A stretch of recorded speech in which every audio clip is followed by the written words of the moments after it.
السلام علیکم ورحمۃ اللہ۔ کیسے ہیں جی معزز سامعین؟ امید ہے جی تمام بھائی خیر و عافیت کے ساتھ ہوں گے۔ اچھا جی، دوغلی بکریوں کا جو کام ہے، اس میں سب سے جو بڑا ان کا فائدہ ہوتا ہے وہ، اور جو دوغلی جو اچھی بریڈ ہے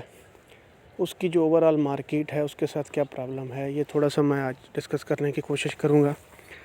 جو سب سے بڑا فائدہ ہے نا دوغلیوں کا، وہ یہ ہے کہ آپ جانور کو جس قیمت پہ خریدتے ہیں نا، اس قیمت پہ بیچنے کی جو اس کی مارکیٹ ہے وہ کم از کم ہر جگہ سے پہ آپ کو میسر ہوتی ہے۔ ہر جگہ پہ آپ جس بھی شہر سے تعلق رکھتے ہیں، آپ جس قیمت پہ جانور کو خریدتے ہیں اس سے ملتی جلتی قیمت تھوڑا بہت اوپر نیچے جو ہے وہ کر کے آپ جانور کو فی الفور یا کچھ عرصے بعد بیچنا چاہیں تو آپ کے پاس اوپن مارکیٹ اویلیبل ہوتی ہے، آپ اس میں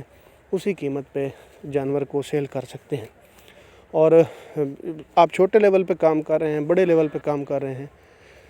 جس بھی چیز کی جو مارکیٹ ہے جب سٹیبل ہوتی ہے تو سرمایہ کار جس پیمانے کا ہے وہ بے شک ایک بکری رکھتا ہے یا 100 بکریاں رکھتا ہے، اس کو جب یہ فریڈم حاصل ہوتا ہے نا کہ میرے پاس جو میں نے سرمایہ لگایا ہے وہ مجھے کم از کم میرا جو سرمایہ ہے وہ ڈوبنے کا مجھے خدشہ نہیں ہے، تو اس میں وہ کبھی بھی ایک تو مینٹل وہ سٹیبل رہتا ہے اور دوسرا اس کو لاز کے نقصان وغیرہ نہیں ہوتے۔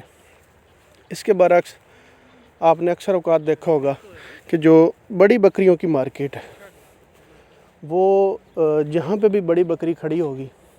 بے شک وہ اپنے 100% پوٹینشل کے ساتھ، اپنے 100 فیچرز کے ساتھ کھڑی ہوگی، پھر بھی جب تک اس کے ساتھ کوئی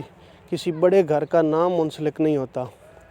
یا یہ بتایا نہیں جا سکتا کہ یہ فلاں بلڈ لائن کی ہے، تو تب تک اس جانور کی جو قدر و قیمت ہے وہ جو ہے بالکل نہیں بنتی۔ تھوڑا بہت تو جو ہے لوگ جو ہیں جن کو شناخت ہوتی ہے وہ تو اس حوالے سے اتنے کانشیس نہیں ہیں، وہ 10% ہی ہیں، لیکن جو 90% بڑی بکریوں کی جو مارکیٹ ہے نا وہ ابھی تک پاکستان میں بائی نیم مارکیٹ ہے۔ اکثر اوقات یہی لوگ غلطی کرتے ہیں کہ بڑے ناموں سے منسلک جانور جو ہیں وہ خرید کے ان کے گھروں سے اپنی بریڈ جو ہے اپنے گھر لاتے ہیں، اور ان کی بھی کوشش یہی ہوتی ہے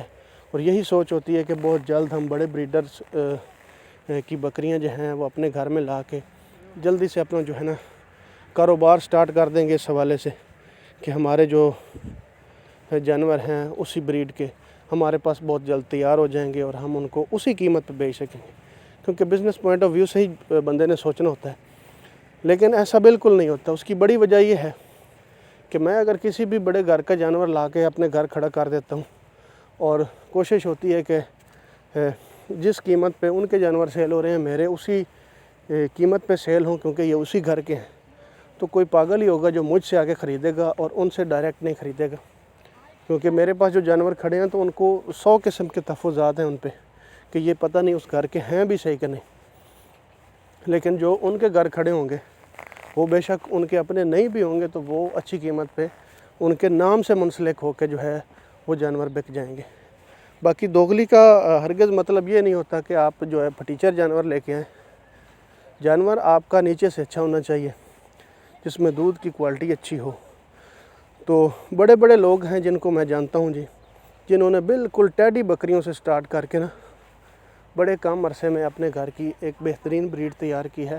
جو ایک گریڈ کو بھی پیچھے چھوڑتی ہیں دودھ میں۔ دودھ بھی جانوروں میں جو ٹیڈی سے کراس ہو کے آتی ہیں سب لوگ جانتے ہیں، جن پہ اچھے بریڈرز آتے ہیں ٹیڈی بکریاں، وہ جو اچھا دودھ رکھتی ہوں، ان کی جب پٹھے اے گریڈ والی طرف جاتی ہیں نا تو ان کے دودھ اچھی بکریوں سے بھی اچھے ہوتے ہیں۔ یہ ایک آپ سمجھ لیں کہ یہ ایک اصول ہے، اور سب اس چیز کو جانتے ہیں کہ جو ٹیڈی سے نکل کے اچھی پٹھ آئے گی اس کا دودھ دوسریوں سے اچھا ہوتا ہے، جو ایک گریڈ کی بکریاں ہیں ان سے۔ تو ہر چیز کو یہ شوق جو ہے نا یہ بہت تھوڑے عرصے کا ہوتا ہے بندے کا، تو اس کو جب بزنس پوائنٹ میں آپ لے کے آتے ہیں تو آپ کو ساری چیزیں جو ہے نا وہ دیکھنی ہوتی ہیں، اور پہلی چیز ہوتی ہے آپ کی مارکیٹ آپ کے پاس ابھی تک بھی جتنی بھی ہے وہ گوشت کی مارکیٹ بہت سٹیبل مارکیٹ ہے، تو آپ اپنے جانور اسی پوائنٹ آف ویو کو ذہن میں رکھتے ہوں۔ ابھی دوغلی ہوں تو ان پہ آپ اگر اچھے بریڈر کراس کرواتے ہیں تو آپ کا کبھی یہ مقصد نہیں ہوگا بھئی اس کی ہم پٹھیں سیل کریں گے۔ بکرے ہی آپ نے سیل کرنے ہیں، پٹھیں تو آپ نے بچانی ہے اور اسی بریڈ کو آپ نے امپروو کرتے جانا ہے۔ تو بکرے جو ہیں وہ گوشت کے حساب سے جب بکیں گے تو اس میں کوئی نقصان نہیں ہوگا آپ کو۔ یہ 100% آپ کو شورٹی ہونی چاہیے، اور مین آپ کی جو پہلی انویسٹمنٹ ہے، آپ نے جانور پہ جو چیز لگائی ہے وہ آپ کا پیسہ کافی حد تک جو ہے وہ بچ جاتا ہے، نسبت اس کے کہ آپ A گریڈ سے سٹارٹ کریں۔ آپ ہمیشہ B گریڈ سے C گریڈ سے سٹارٹ لیں اور اچھے بریڈر اس پہ کراس کرتے جائیں۔ گریجولی آپ کے جو جانور ہیں وہ اسی سے پٹھیں نکلتی آئیں گی، اور جو بکرے ہیں وہ آپ ساتھ سیل کرتے رہیں اور اپنے جو فارم کے اخراجات ہیں ان کو اس حوالے سے جو ہے مینیج کرتے رہیں۔ جزاک اللہ۔